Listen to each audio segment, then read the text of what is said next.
বৃদ্ধকালে হরিনাম করব, এখন সময় নাই। যারা বলেন তাদের ঘরের সন্তানকে বা পরিবারে কাউকে বলতে পারবেন, এখন পড়াশোনার দরকার নাই, বই খাতা গুছিয়ে রেখে দাও, পরীক্ষা এলে বই খাতা বের করে পড়ো, লেখো।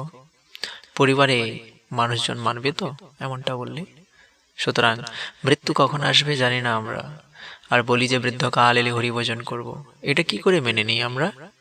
জীবনে পরীক্ষার টেবিল হচ্ছে মৃত্যু।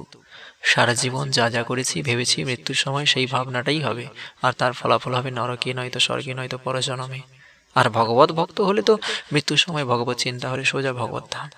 ইয়ং ইয়ং বাপি শরণ ভাবং তজেত্তন্তে কলেবরম তম তমে বৈতিকন্তে ইয় সদা তদ ভাব ভাবিতা। ভগবান শ্রীকৃষ্ণ ভগবদ গীতায় বলছেন, অন্তিমকালে যিনি যে ভাব স্মরণ করে দেহত্যাগ করেন তিনি সেই ভাবে ভাবিত তত্ত্বকে লাভ করেন। তাহলে কেউ সারা বছর সারা জীবন পড়াশোনা করলো না, আর পরীক্ষা হলে বসে শুধু খেলাধুলার কথা চিন্তা, আড্ডার কথা চিন্তা করবে, আর ফল তো তাই হবে, তাই না?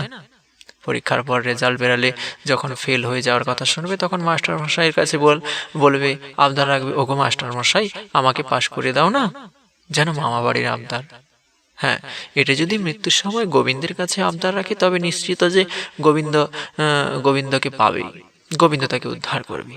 সারা জীবন না ভজন করলে যদি মৃত্যুর সময় হা কৃষ্ণ উদ্ধার করো এটা যদি বলতে পারে তবে নিশ্চয়ই গোবিন্দ উদ্ধার করবেই।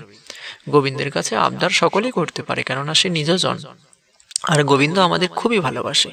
84 লক্ষ যোনি ভ্রমণ করছি তাকে ভুলে, তবুও সে আমাদের ভুলেনি।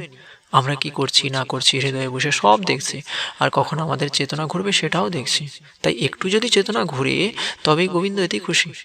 তাই জীব বহু অপরাধ করার পরে একবার হা গোবিন্দ বললে গোবিন্দের হৃদয় গলে যায়, এতটাই পরম প্রেমী। কিন্তু এখানে কথা হলো, সারা জীবন ভোগে কাটালে মৃত্যুর সময় ভগবত চিন্তা আসবে তো? সারা জীবন আমার সংসার, আমার গাড়ি, আমার বাড়ি, আমার ধন দৌলত যৌবন এসব নিয়ে টেনে টুনি এখন মৃত্যুর সময় সেই ধন দৌলত চিন্তা, তারপর শরীরে যন্ত্রণা চিন্তা, এসব হবে না তো কি গোবিন্দ চিন্তা হবে? অসম্ভব। পাকিলে আম সেবায় লাগাও, পচে গেলে আর ফিরে না তাকাও। তবে কেন বলো হে বৃদ্ধকালে করব ভজন? তখন তো এই যৌবন ভাটা পড়ে দেহ ধরবে পচন। তখন কি আর এ দেহ গোবিন্দ ভজনে করবে রমন? নিজের বেলায় পাকা আম চাই আর গোবিন্দকে পচা দেব।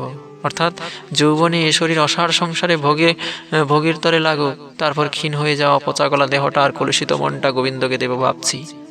এই হলো আমাদের ভাবনা। তবুও যদি সারা জীবন ভোগ করে শেষে ভগবত চিন্তা হয় তবুও ভালো, কিন্তু সে হচ্ছে আর কই?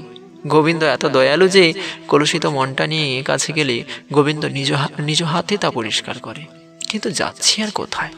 ভক্তি করব বলে বলে একদিন দেহ ছেড়ে যেতে হয়।